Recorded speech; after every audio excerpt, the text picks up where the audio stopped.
Hello, Namaskar, Vanakkam. This probably will be the last explanation video as far as Macbeth is concerned because I will finish off scene 7 and scene 8 in this particular video. So let's get started because we are going to reach the end of Macbeth, which will result in the death of our protagonist. So let's get started.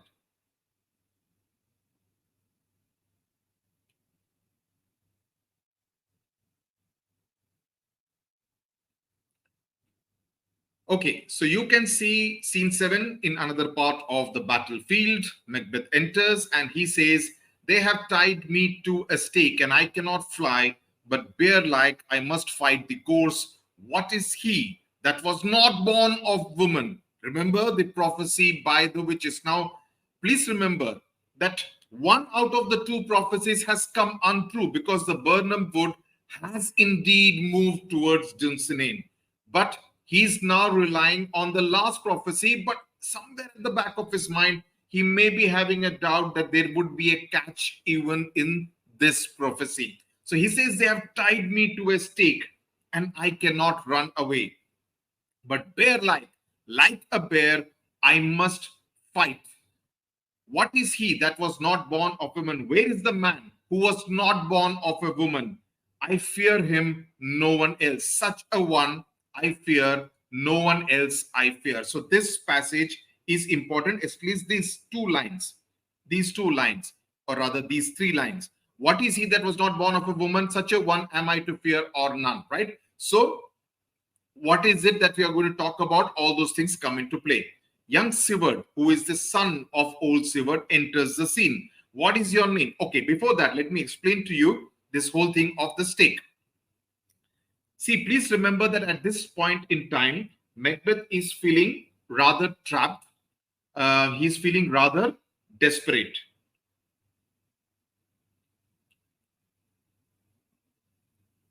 He's feeling trapped and he's feeling rather desperate. They have tied me to a stake. Establishes that Macbeth is no longer in control of the situation. And they, what is they? Who is they he's referring to? They refers to the forces of Malcolm and Macduff. And the stake refers to his restricted movement. That his movements are now restricted because they have surrounded him. वो police बोलती है ना, हमने तुमको चारों तरफ से घेर लिया है. The castle has been surrounded and he is now feeling rather restricted as far as his movements are concerned. So he's feeling rather cornered and unable to escape the enemy forces who are meeting him in the battlefield. The bear-like, there was a reference to this even in Merchant of Venice, if you would recall. Bear-like is a metaphor that refers to a cruel sport which was popular in Shakespeare's time called bear baiting. Okay, so the reference to the bear is a reference to a sport called, a rather popular but rather cruel sport called bear baiting.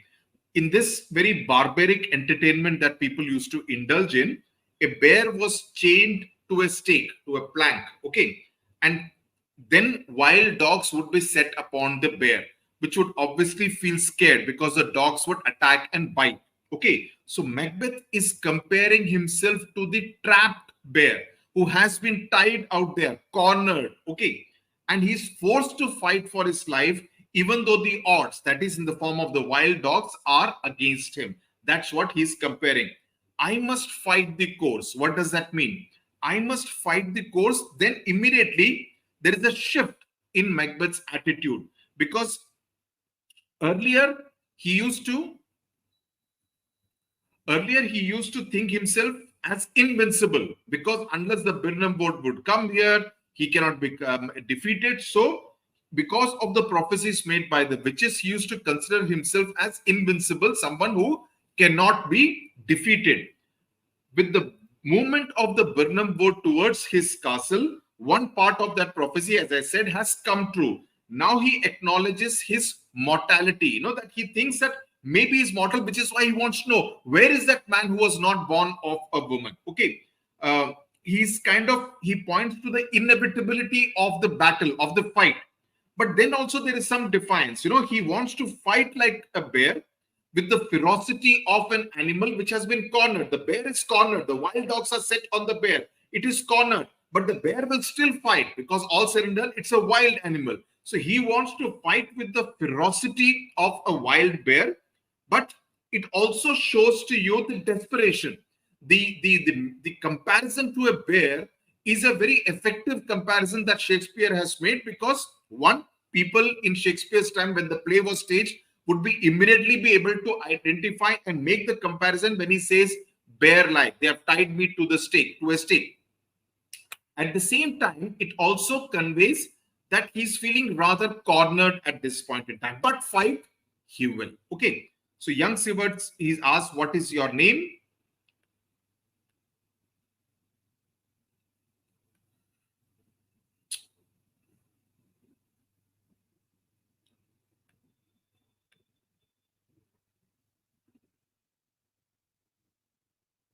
What is your name? Macbeth says, thou will be afraid to hear it. Young Seward says, what's your name? And Macbeth says, you will be afraid to hear it. Young Seward says, no, though thou callest thyself a hotter name than any is in hell. So he says, no, I won't be afraid, even if your name is worse than that of the worst demons in hell. Even if your name is so bad, worse than the worst demons of hell, I would not be afraid of it. Sorry. All right.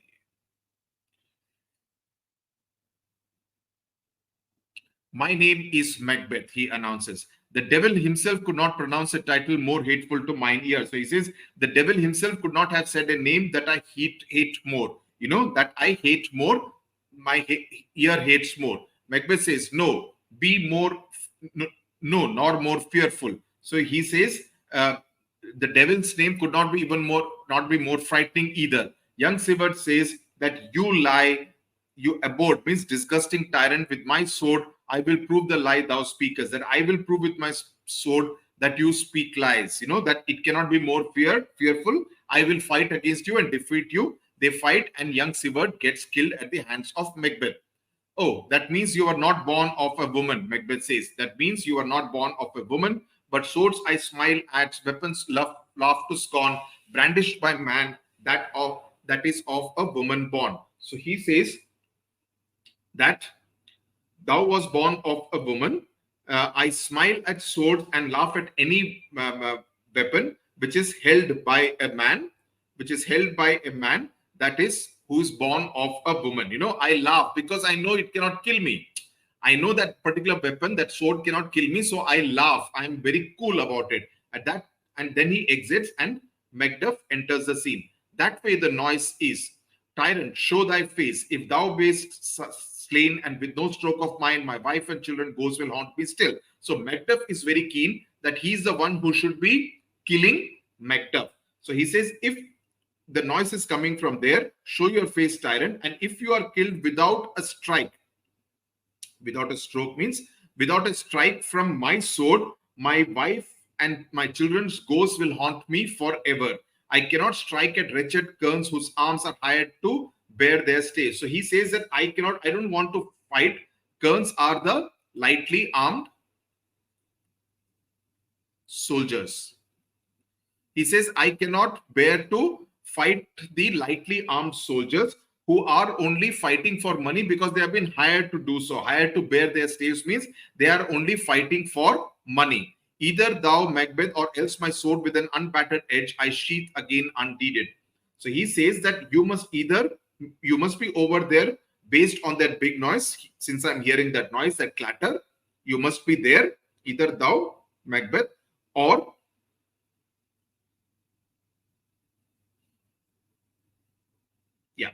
clatter.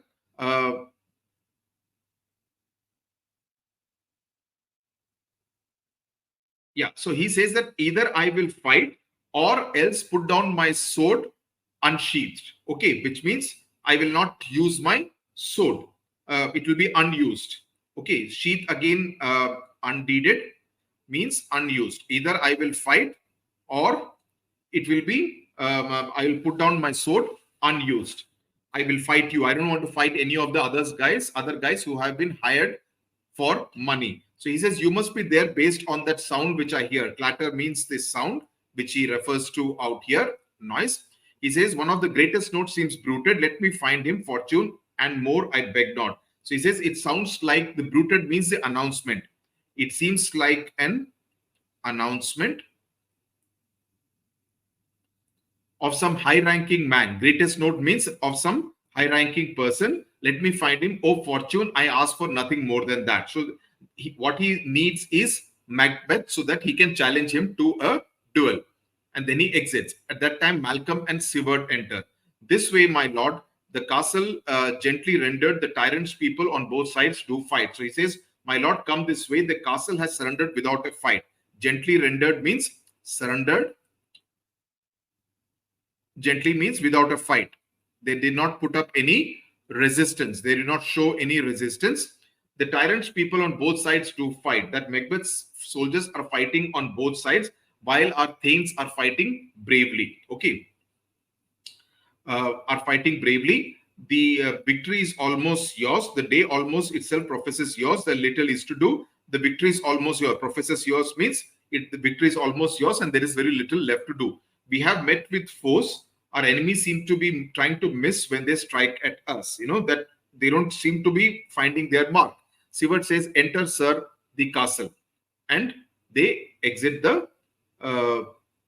It kind of indicates, this particular says that, you know, when he says that they are not finding their mark, it kind of indicates that maybe Macbeth's soldiers who have been hired and they're not fighting with their heart, as we also learned in the previous scene, they seem to be not very honest to the cause. They're not fighting very honestly, even though they have been hired for money by Macbeth.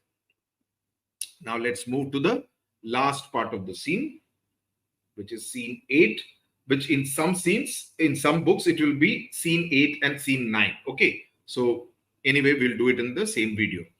Now, this is in another part of the field, the concluding scene of the play. Macbeth enters. Why should I play the Roman fool and die on mine own sword? Whilst I see lives, the gashes do better upon them. Then why should I die by suicide? Roman fool, by stabbing myself, by mine own sword, means to stab myself. Okay, so he says that why should I even consider dying by suicide? By stabbing myself, by mine own sword, while I see like one of the ancient Roman fools, whilst I see lives, the gashes do better upon them. As long as my enemies are alive, I see my enemies alive, I would rather my sword wound them than myself. You know, the gashes should be upon the enemies. They should not be upon me. I should not be dying by suicide. Macduff enters. Turn, hellhound, turn. Turn and face me, you dog from hell. You know, hellhound, hound means dog, dog from hell. So he's kind of abusing him, and he's there. The two of them are now face to face. Of all men else, I have avoided thee, but get thee back. My soul is too much charged, blood of thine already. So Macbeth says, you're the only man I have avoided. Go away now. My soul is already too heavy and stained. Charged means stained. Stained with the blood of your murdered family. So he admits that, you know, the blood of thine, his wife and children, is already killed. So I want to avoid you. I have no words. My voice is in my sword, thou bloodier villain, that terms can give thee out. So Macduff says, I have nothing to say to you because my sword will be my voice. My voice is in my sword. My sword is going to... Sachin Tendulkar ke baare mein bolte the na, he let his bat do the talking. So his voice is in his sword. So he says, you are too evil, thou bloodier villain, than terms can give thee out. So he says, you are too evil for words to describe you. No, so I will not say anything. My sword is going to be my voice. Macbeth says, they fight. Thou losest labor as easiest may thou the intrenchant air with thy keen sword impress as make me bleed. So he says that you are wasting. Losest labor means you're wasting your effort, because he thinks that Macduff is not the person who can kill him, that he may not be not born of a woman. So he says you're wasting your effort. You might as well try to stab the air, you know, without trying to hit Macbeth with your sword, or instead of trying to make me bleed. Okay, instead of trying to make me bleed, you can even just try through the stab the air. You can just move your sword in the air.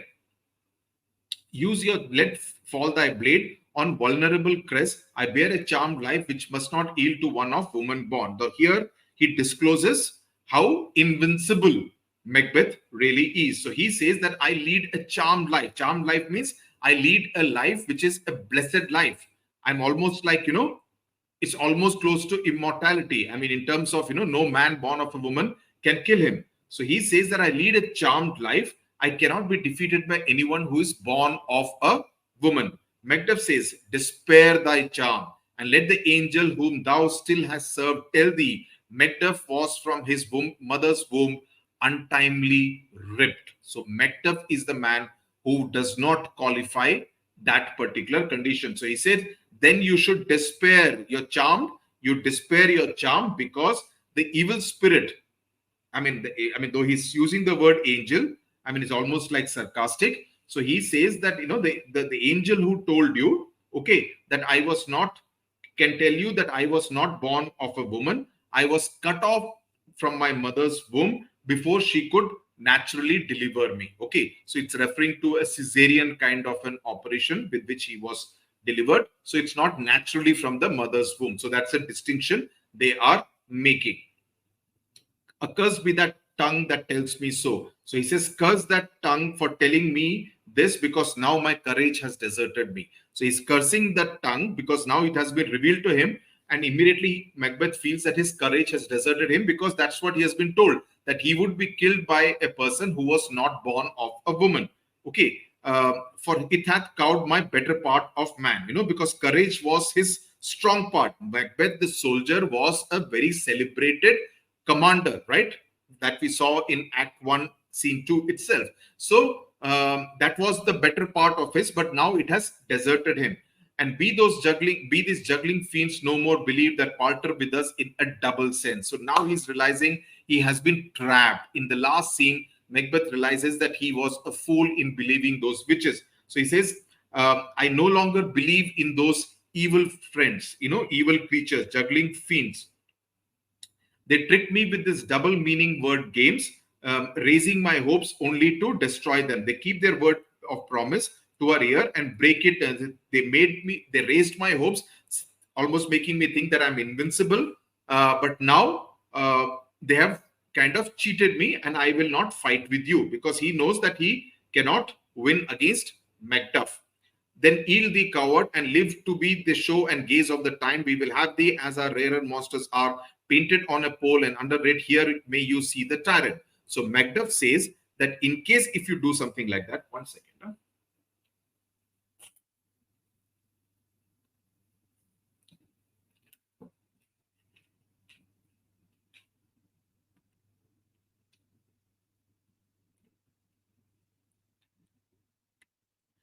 In case if you do something like that, then what we will do is that we will put you up on a pole, and you will be a source of amusement. Okay, you will be mocked at and stared at as a spectacle. Gaze of the time means that you will become a spectacle. You will become a spectacle, because that's what we will do to you. Like we put up rare monsters, we will put a picture of you painted on a canvas and fastened to a pole right above the words, here you may see the tyrant. Okay, so that's how we will mock you and humiliate you publicly.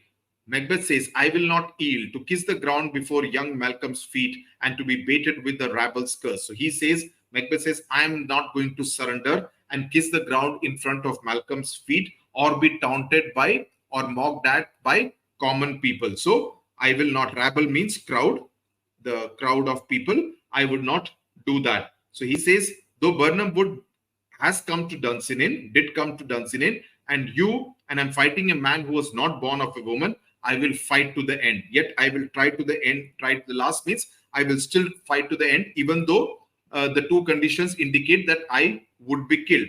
Before my body, I throw my warlike shield. So he says, I will raise my shield in front of my body, strike hard on it, Macduff, lay on me, strike hard on it, Macduff, and damned be him that first cries hold enough. And damn the person who cries stop enough, that person be damned. in the sense saying the soldier in Macduff is coming to the fore, and he's saying that I'm going to fight you till the end. And in the battle, Macbeth is killed.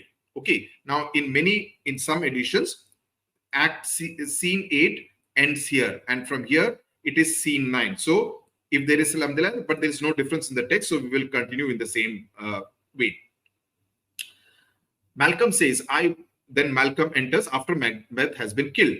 I would the friends we miss were safe arrived. So this is in Malcolm says they're in another part, and then they enter this particular scene. I wish all our friends had survived the battle to be here, who have survived the battle to be here. Seward says, some must go off, and yet by these I see so great a day as this is cheaply bought. Because now old Seward will discover that his son has been killed. So Seward says, some people will be lost. Go off means will be lost, will be killed.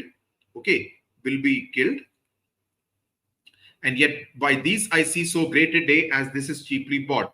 And yet I see that our great victory did not cost too much. It was cheaply bought. We did not actually have to pay a heavy price to achieve this particular victory. Malcolm says, Macduff is missing and your noble son. These two people are not around right now. Ross says, your son, my lord, has paid a soldier's debt. That is, he informs him that his son has died. He has paid the soldier's price, means he fought till the end and he has died. So he's saying that it is a debt of the soldier that he has paid by fighting till the end and getting killed. He only lived but till he was a man. He lived just long to be a man. That is, he showed his manhood and courage and valor on the battlefield. He died while he was fighting, the which no sooner had his prowess confirmed in the unshrinking station where he fought, but like a man he died. So he says as soon as he had proved his courage in the battlefield by fighting like a man, he died. So that's what he did at the end, that he fought like a man and then he died. So then he is dead. And brought off the field, your cause of sorrow must not be measured by his worth, for then he had no end. So he says, yes, and he has been carried off the battlefield. If your grief were to be equal to his worth, then your sorrow would never end. If your grief must not be measured by his worth, because if the grief is equal to his is equal to his worth, then he's saying that your sorrow will never end, because his worth was so much, then your sorrow will never end. Had he his hurts before, where his wounds were on his front side. Before means on his front side, because he wants to know how he fought. Yes, on his front. Why then, God's soldier be he, had I as many sons as I have hairs, I would not wish them to a fairer death, and so his knell is snolled. So he says, then he's God's soldier. If he did not have wounds on his back, on his front means that he fought till the end. So that means he was God's soldier. And if I had as many sons as I have hair on my head, I would hope for them to die with the kind of honor he did. And so his time to die had come. So he's being very matter of fact, very practical about it, and feeling rather proud that he died like a soldier. His knell is gnawed, means that his time to die had come. Malcolm says he's worth more sorrow, that he's worth much more mourning than this and that, and I will do it for him. Seward says he is worth no more. Okay, he's worth no more than that. They tell me that he died. Parted means that he died well and he did his duty.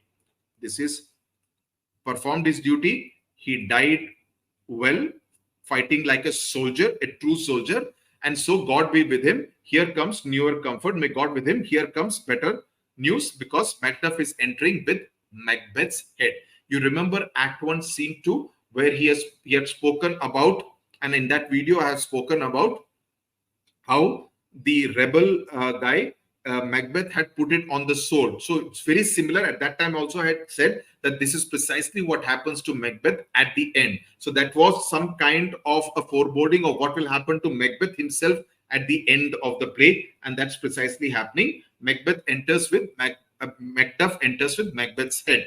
Hail King, for so thou art, behold where stand the usurper's cursed head. So he says, hail King Malcolm, because this is what you are now, because now you are king. That's why he's calling him the king. Look, here is the usurper. Usurper means someone who took away the kingdom by force. Macbeth's cursed head. The time is free. We are free of his tyranny. The time is free means we are free of his cruel rule. I see thee compassed with thy kingdoms pearl, that speak my salutation in their minds. That I see that you are surrounded by the noblemen. Compassed means you are surrounded. You are surrounded by the noblemen of Scotland, that speak my salutation in their minds, and they are thinking as I am also thinking. Those whose voices I desire aloud with mine, hail King of Scotland. And I want them to join me in this loud cheer as I call out King of Scotland. All of them hail King of Scotland. Malcolm says, and Malcolm has the last word in this particular play. We shall not spend a large expense of time before we reckon with your several loves. So he says that I will not take long to repay my debt to all of you by rewarding each one of you as your service deserves.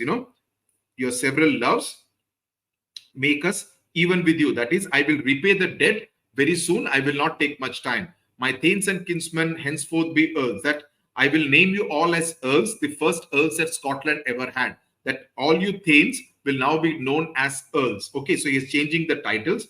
We have a lot to do at the dawn of this new era. What's more to do should be planned newly with the time. Okay, that we have a lot to do because a new era is dawning in Scotland, that the new order of thing arrives, which would be planted newly with the time. It's a dawn of a new era as far as Scotland is concerned, as calling home our exiled friends abroad that fled the snares of watchful tyranny. That we must call back all our exiled friends who fled from Macbeth's tyranny, okay, who are no longer in Scotland, who fled outside.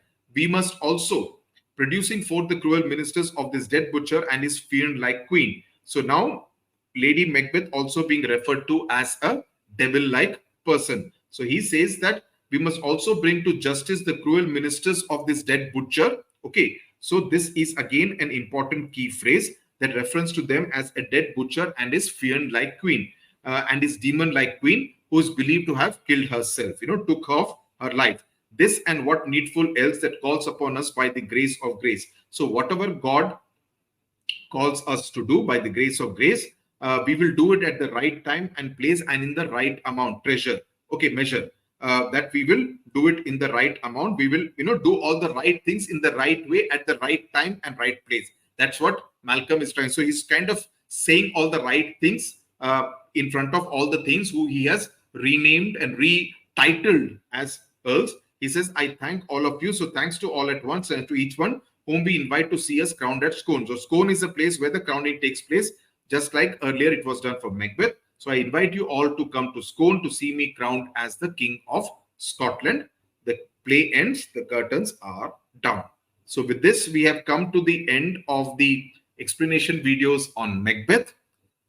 Please go through them. I have done it in the best possible manner with detailed explanation after a lot of research and preparation for these videos. And I do hope you do take full advantage of all the videos. Share them with your friends and classmates so that it reaches maximum number of people. You'd be doing a great service to the channel. Number two, as I said, I'm not giving notes because obviously the paraphrasing notes are not going to be of, they would be of use, but it's just too much of this thing. So what I would do, ask you to do, as I have been saying it at periodic intervals, to take down notes. Also, more importantly, the success test papers will roll out in the second half of the academic year, in which I would be giving you elaborate ones. Those will be on the Study with Sudhir app. So please do have a look at them when I announce that they have been published. And that will help you understand how to answer the questions. They will be scene-wise, act-wise questions and answers, reasoning, MCQs, and the 5 and 10 mark questions. They will tell you how to prepare so that when you read those answers, you will be able to prepare for them, prepare for your examination that much better, your board examinations. Okay, Tata, bye-bye. Thank you very much. God bless you.